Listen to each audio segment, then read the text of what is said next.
Oggi, cari fratelli e sorelle, voglio darvi il benvenuto perché ho visto fra di voi tante famiglie. Buongiorno a tutte le famiglie.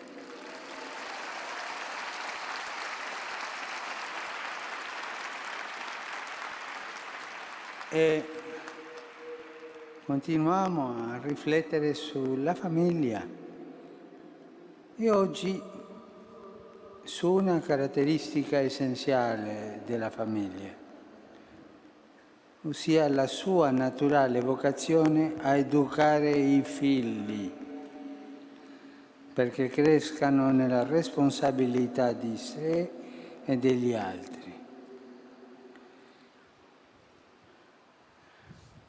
Quello che abbiamo sentito dell'Apostolo Paolo all'inizio, ma è tanto bello, tanto bello. Voi figli, obbedite ai genitori in tutto. Ciò è gradito al Signore. E voi padri, non esasperate i vostri figli perché non si scoraggino. Ma questa è una regola sapiente. Il figlio che è educato a ascoltare i genitori, obbedire ai genitori che cercano di non comandare di una maniera brutta per non scoraggiare i figli. I figli devono crescere senza scoraggiarsi, passo a passo. Se voi, una famiglia, genitori, dite ai figli, ma saliamo con quella scalina e le prendete dalla mano e passo a passo le fate salire, le cose andranno bene. Ma se voi dite, ma vai là, vai giù, ma non posso, vai. Questo si chiama esasperare i figli, chiedere ai figli le cose che non sono capaci di fare. E per questo rapporto tra genitori e figli è di una saggezza, deve essere di una saggezza, di un equilibrio tanto grande. Figli, obbedite ai genitori, ciò piace a Dio. E voi genitori non esasperate i figli, chiedendo le cose che non possono fare. Capito?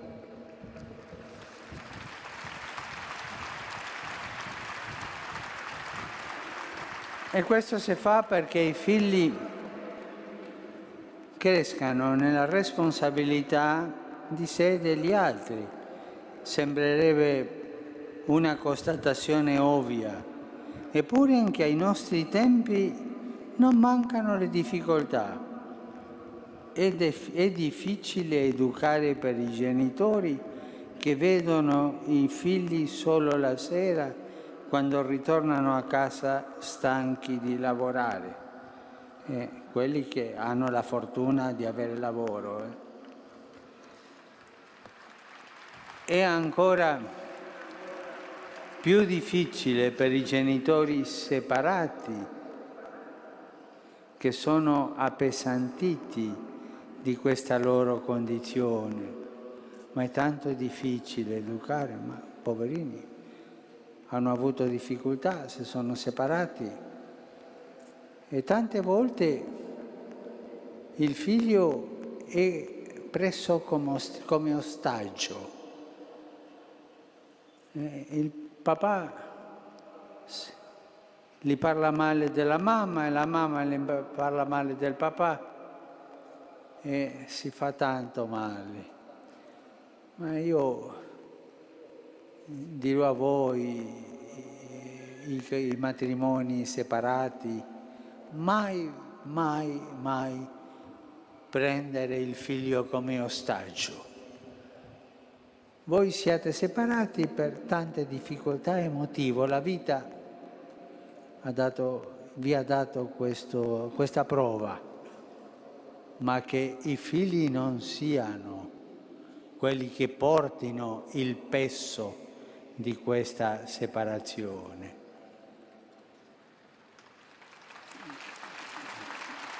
Che i figli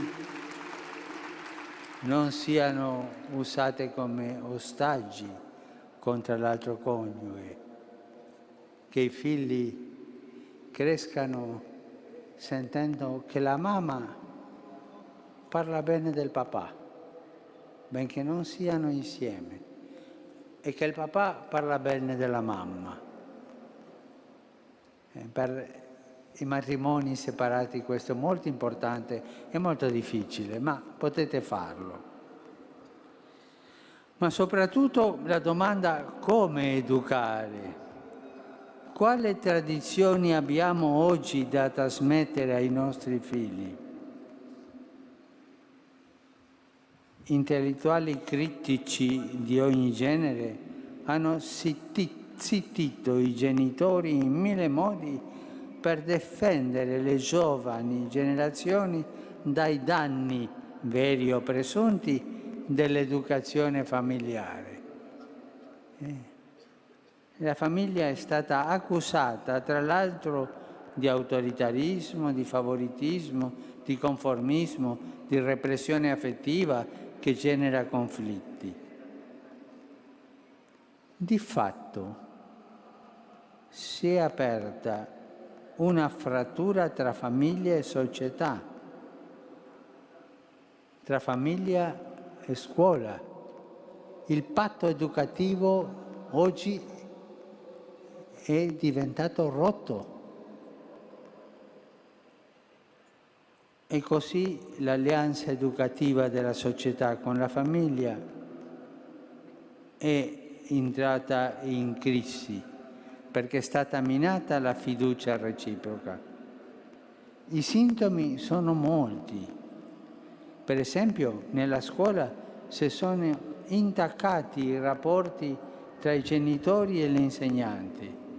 A volte ci sono tensioni e sfiducia reciproca e le conseguenze naturalmente ricadono sui figli, che hanno.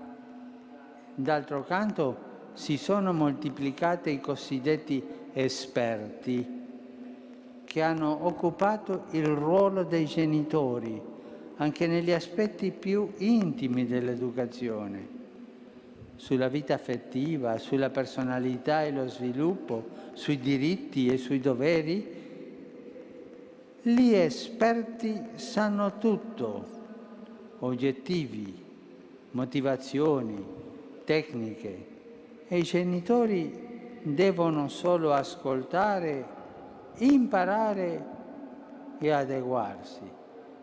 Privati del loro ruolo, esse diventano spesso eccessivamente appesantiti e possessivi nei confronti del loro figlio, fino a non correggerle mai. Ma tu non puoi correggere il figlio. Tendono ad affidarli sempre più agli esperti, anche per gli aspetti più delicati e personali della loro vita, mettendosi nell'angolo da soli. E così i genitori oggi corrono il rischio di autoescludersi dalla vita dei loro figli. E questo è gravissimo.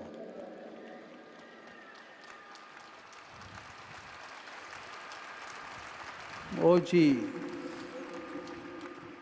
no, ma pensiamo, ci sono casi di questo. Non dico che accada sempre, ma ci sono casi. La maestra nella scuola rimprovera il bambino e fa uno scritto ai genitori. Io ricordo un'aneddota personale.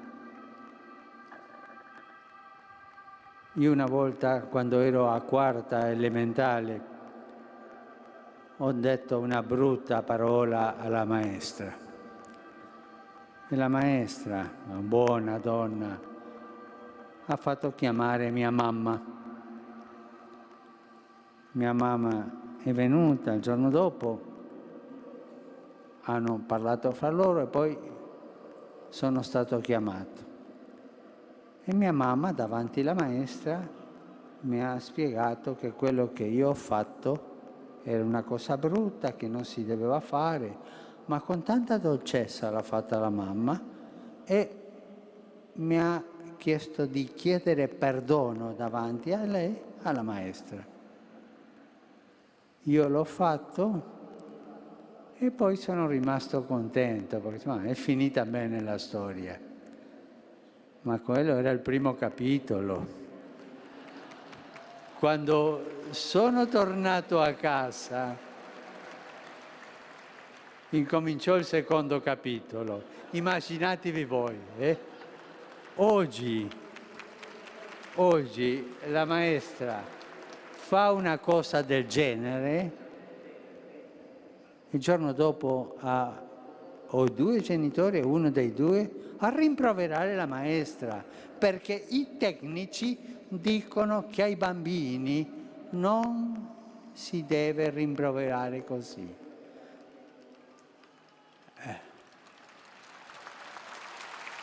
Sono cambiate le cose.